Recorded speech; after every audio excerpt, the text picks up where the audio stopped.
After studying this module, we shall be able to learn about the effects of inflation on economic classes and learn about the economic effects of inflation. Inflation is an intractable problem of an economy. Every citizen of the country feels some degree of inflation. The effect of inflation are all pervasive. The effects of inflation can be favorable or unfavorable depending on the rate of inflation. The average rise in the general price is called inflation.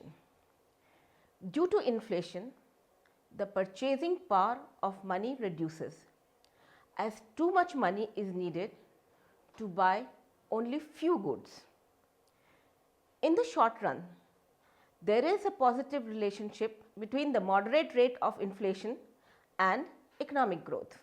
It means a moderate rate of inflation causes economic growth in the country, but an unanticipated rate of inflation creates a feeling of uncertainty, and it becomes very difficult for the people to determine the course of their response to the price changes. Due to these uncertainties, it also becomes very difficult for companies to plan long term. The myth that everyone is worse off when prices rise is not true. Some people get hurt by inflation while the others are helped by inflation. This happens because there are two sides of every market transaction.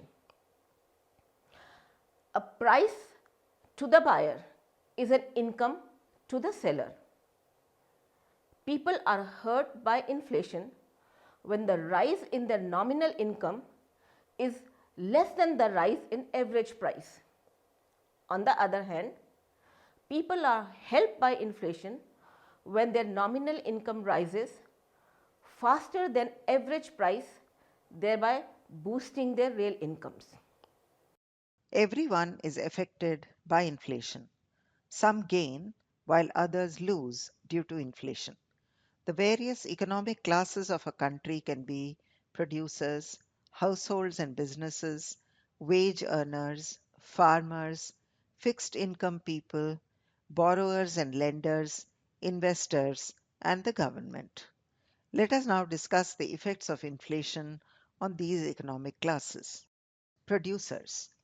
The rate of increase in the price that the producers receive, that is, the sales price, and the price that the producers pay, that is, the input price, determines whether the producers are net gainers or losers due to the inflation. When the rate of increase in the price received is more than the rate of increase in the price paid, the producer is a net gainer. And on the other hand, when the rate of increase in the price received is less than the rate of increase in the price paid, the producer is a loser. Generally, the price that the producer receives rises much faster than the price that the producer pays. The profit margin of the producer increases and they gain. The demand pull factors such as rise in money supply, rise in income, etc., increases the product prices while the input price remains the same. The increase in the demand for the product creates more demand for inputs, pushing their prices up. But the rate at which product price rises and the rate at which input price rises are different. Along with that, until the labor union creates pressure for wages hike, there will be no change in the wages and salaries paid to the workers. Therefore, the benefit of increase in product price along with low rate increase in input prices and no change in wages and salaries of employees goes to the producer, and the producer becomes the net gainer during the period of inflation. Households and businesses. If the income of the households remains constant, they are likely to suffer due to inflation. An annual rate of 5% inflation means that an item that costs rupees 20,000 a year ago is now likely to cost 21,000. Due to inflation, business houses now need to pay more for the same item that they were able to buy at a lesser price a year ago. Suppose the annual rate of inflation is 5%, a piece of machinery that costs rupees 1 lakh a year ago will now be available for 1 lakh and 5,000. Due to higher level of inflation, the employees also claim higher wages. So there is not only increase in cost of material and equipment, but the business houses operating under an inflationary economy also have to deal with rising wage costs. Wage earners. Due to inflation, whether the wage earners will gain or lose depends on the labor market conditions. Generally, in developed countries like the US, the labor market is organized and competitive. In the organized sector, because of the use of union power, the laborers are compensated for the loss of their purchasing power due to inflation. Therefore, it can be said that in the organized sector, wage earners have gained during the period of inflation. In less developed countries, which are facing large scale open and disguised unemployment, the labor market is divided into organized and unorganized sector. The unorganized sector laborers are not compensated for the loss of their purchasing power due to inflation. Therefore, they are the net losers during the period of inflation. On the other hand, the organized sector laborers are compensated for inflation. Thus, it can be concluded that laborers in unorganized sectors are losers and the laborers in the organized sector are gainers due to inflation. Farmers. During inflation, the prices of the farm products increases much faster than its cost of production, thus leading to higher profits for the farmers. Fixed income class. During the period of inflation, on the one hand, the prices of goods and services increases, and on the other hand, the income of fixed income class people remains constant, which makes the fixed income class people net losers as the purchasing power of their income reduces in proportion to the rate of inflation. This class of people includes teachers, pensioners, laborers, and other employees. Borrowers and lenders. Borrowers tend to gain and the lenders tend to lose during the period of inflation. For example, Mr. X borrowed rupees 10,000 from Mr. Y for 1 year, but now inflation overtook the economy. When Mr. X repays rupees 10,000 to Mr.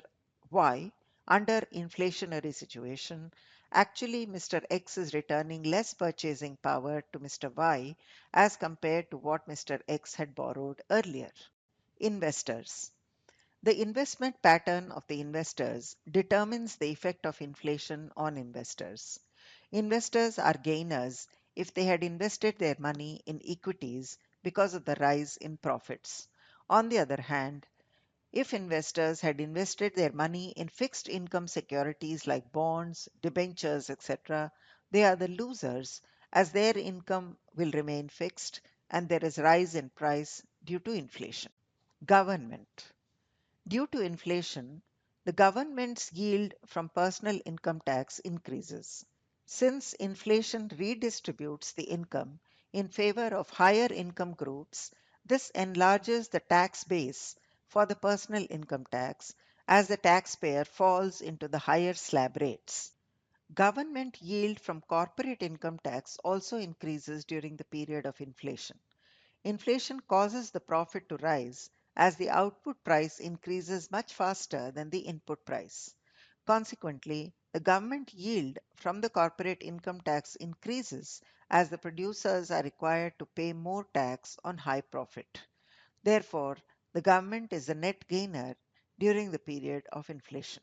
Let us now move on to discuss the economic effects of inflation on the distribution of income, distribution of wealth, economic growth, employment, balance of payment, and the general effects of inflation. On distribution of income. The price received and the price paid by different sections of the society, that is, the producers and the consumers, determines the effect of inflation on income distribution. Factor prices such as wages and salaries, rents and royalties, dividend and interest income, profit, and income from self employment are the prices or income received by the households. Expenditure on consumer goods and production inputs are the prices paid by the households. The impact of inflation on income distribution pattern is negligible when inflation is predictable. Consumers are able to adjust their consumption pattern, and wage earners can move from low wage jobs to high wage jobs only when inflation is predictable. Since inflation is unpredictable and consumers are not able to adjust towards it immediately, it creates a divergence between total prices received and total prices paid by the different sections of the society, and thus affects the income distribution pattern. Generally, when the input prices increases proportionately to the increase in profits, the income distribution remains unaffected. But when the output prices increases much faster than the input price, that is, the profit rises faster than the wage income, the income gets distributed in the favor of profit earners, that is, employers. This happens because of the time lag between the rise in output price and input price. The output price increases first, and as a consequence of increase in output price, the wages paid increase. Thus, the producers get benefited because of inflation as there is redistribution of income in favor of producers. Due to this uneven distribution of income, the rich become richer and the poor become poorer. Inflation transfers the wealth from those who have less of it to those who already have too much of it.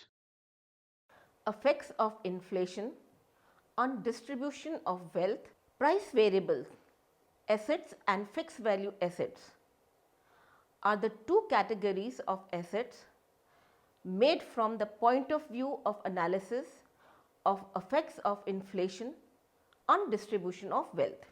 When the change in the general price level changes the price of the assets are called price variable assets. During the period of inflation, the money value of these assets increases. Price variable assets is further classified as physical assets like land and building, gold, automobiles, equipments, etc., and financial assets like shares and stocks. In case the money value of assets remains constant, even if there is a change in the general level of price, the asset is called fixed value assets. These assets include loans and advances, bonds and deposits with banks and companies. Similar to the fixed value assets, there is fixed value liabilities like car loan, house loan, etc. How inflation affects the money value of price variable assets determines the extent of effect of inflation on the net wealth. When there is no difference in the rate of inflation and the rate at which the price of price variable assets increases, and then there is no change in the assets portfolio and in the wealth distribution. But in case the rate of price increases in the price variable assets is higher than the rate of inflation, inflation affects the distribution of wealth. During the inflation, the income of employers increases at a rate higher than the rate of increase in employees' income.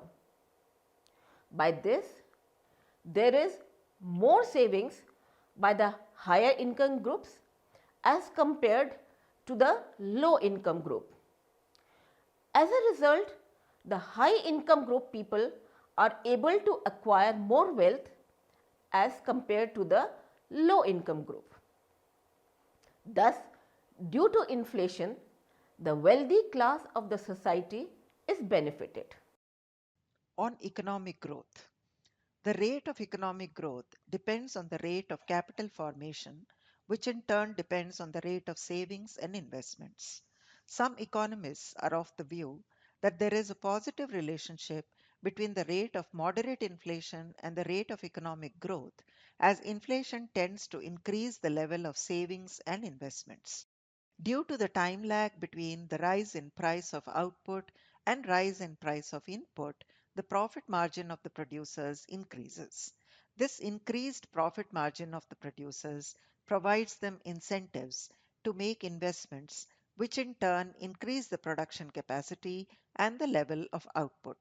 This increased investment causes growth in the economy.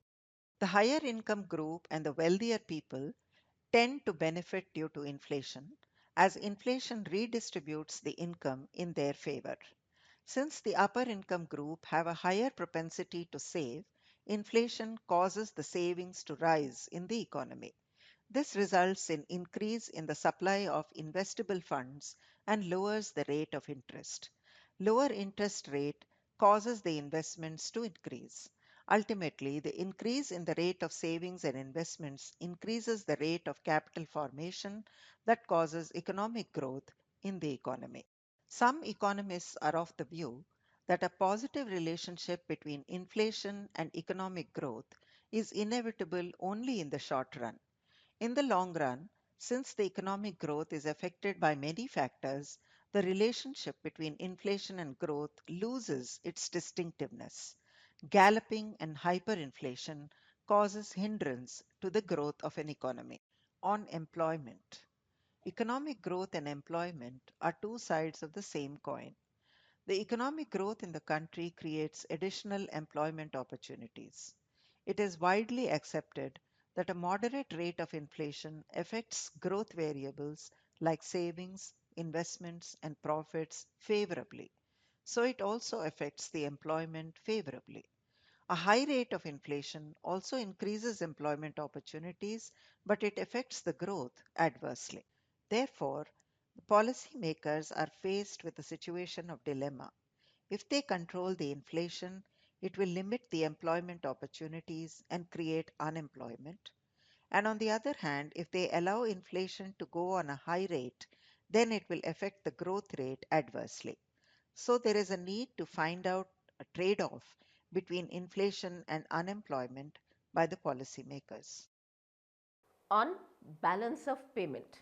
Balance of payments show account of how much a country has to pay to the rest of the world and how much a country has to receive from the rest of the world. A country receives payments for goods and services that it has exported, whereas it makes payments for goods and services that it has imported. When total payments are more than the total receipts, it's called deficit balance of payment. On the other hand, when total payments are less than the total receipts, it is called surplus balance of payment. Inflation adversely affects the balance of payment. The rising prices under inflation cause the deficit balance of payment to increase. During inflation, a country's imports are more than its exports because inflation causes the domestic goods to become expensive. Due to this, foreigners are not ready to buy our high price goods. As a result, exports fall. On the other side, foreign goods become relatively cheaper and people prefer to buy these relatively cheaper goods. Thereby, import increases. Thus, due to inflation, the gap between receipts and payments widens and deficit in balance of payment increases. Finally, We shall now discuss the general economic effects of inflation. These are uncertainty. In the event of stable prices, people are uncertain about the cost of their decision, but the significant changes in the average level of price creates an atmosphere of uncertainty and it becomes very difficult to take economic decisions. Money illusion. In the event of inflation, people feel cheated when the higher nominal wages do not buy any additional goods. This occurs because of the confusion in nominal and real value. This phenomenon is called money illusion. For example, there is a 6% rise in the money wages of a worker. He or she feels better off because of the rise in wages. If, however, inflation also rises at 6%, then in real terms, there is no growth in the income of the worker. Generally, this phenomenon occurs when inflation is unanticipated. Bracket creep.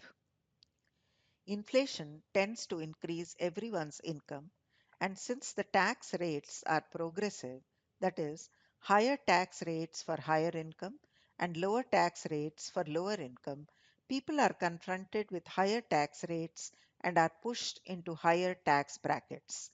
This process of paying higher tax with increase in income due to inflation is called bracket creep. By reducing the number of tax brackets and by performing inflation indexing of personal income tax rates, the problem of bracket creep can be reduced. Social tension. Inflation increases social and economic tension in the economy. The tension among labor and management, between government and the society, and amongst consumers may overwhelm a society and its institutions. Inflation stress diminishes the self confidence and the confidence on others. All this hampers the various economic transactions in the country. Speculation. Due to inflation, not only the level of economic activities changes, but it changes its very nature. Inflation induces people to buy goods and resources now to sell them at higher price after some time. They can derive higher profits if the price rises faster than the expected. This kind of thought motivates people to buy houses, precious metals, commodities, and other assets with the purpose to sell them later. But if it becomes too easy to earn profits by indulging in such activities, then there will be few people that will engage in production. Everyone will engage in such type of speculative activities. But such type of speculative activities can lead to a situation of hyperinflation, as everyone will withhold resources from the production process with the hope to sell them later at a higher price. Let us now recapitulate what we have learned in this module. Inflation is a big problem for an economy and it is faced by everyone. Inflation can be favorable or unfavorable depending on the rate of inflation. Moderate rate of inflation is very essential for the growth of an economy, but an unanticipated high rate of inflation develops a feeling of uncertainty amongst the people. There is a myth that everyone is hurt by inflation, but this is not true. Some are hurt by inflation while the others are helped by inflation. There are various economic classes in an economy like producers, wage earners, fixed income class, farmers, etc. Everyone is affected by inflation in one way or the other. Since the price that the producer receives rises much faster than the price that they pay, the producers are gainer due to inflation. Households are likely to suffer due to inflation if their income remains constant as their purchasing power reduces. From inflation, wage earners gain or lose. Depends on whether they are organized or unorganized. In an organized sector, wage earners are gainer as by the use of union power they are compensated for the reduction in their purchasing power due to inflation. But in an unorganized sector, wage earners are losers. Farmers are gainers due to inflation as the farm product prices increase much faster than the cost of production. Fixed income class people like teachers, pensioners, etc. are losers due to inflation as their purchasing power reduces in proportion to the rate of inflation. Borrowers tend to gain and the lenders tend to lose because of inflation. When the investors had invested their money in equities, they are the net gainer. On the other hand, if they had invested in fixed income securities, they are the net loser due to inflation. Governments yield from personal income tax and corporate income tax increases during the period of inflation. When inflation is predictable, the effect of inflation on distribution of income is negligible, as the consumers are able to adjust their consumption pattern. But since inflation is unpredictable, it affects the pattern of income distribution. When the output price increases much faster than the input price, the inflation redistributes income in favor of the receiver of the output price, that is, the producers. There is no effect of inflation on wealth distribution when the price of price variable assets increases at the same rate as that of inflation. But in case the rate of price increase in the price variable assets is higher than the rate of inflation, the wealthy class of the society is benefited. As moderate rate of inflation increases the level of savings and investments, there is a positive relationship between inflation and economic growth. But this exists only in short run, and in the long run, the positive relationship between inflation and economic growth loses its distinctiveness. Moderate rate of inflation affects employment opportunities in the economy favorably. Inflation affects the balance of payments adversely. Due to rise in inflation, exports tend to reduce and imports tend to increase, which causes deficit in balance of payment. Inflation also causes uncertainty, bracket creep, social tensions, money illusion, and feeling of speculation amongst the people.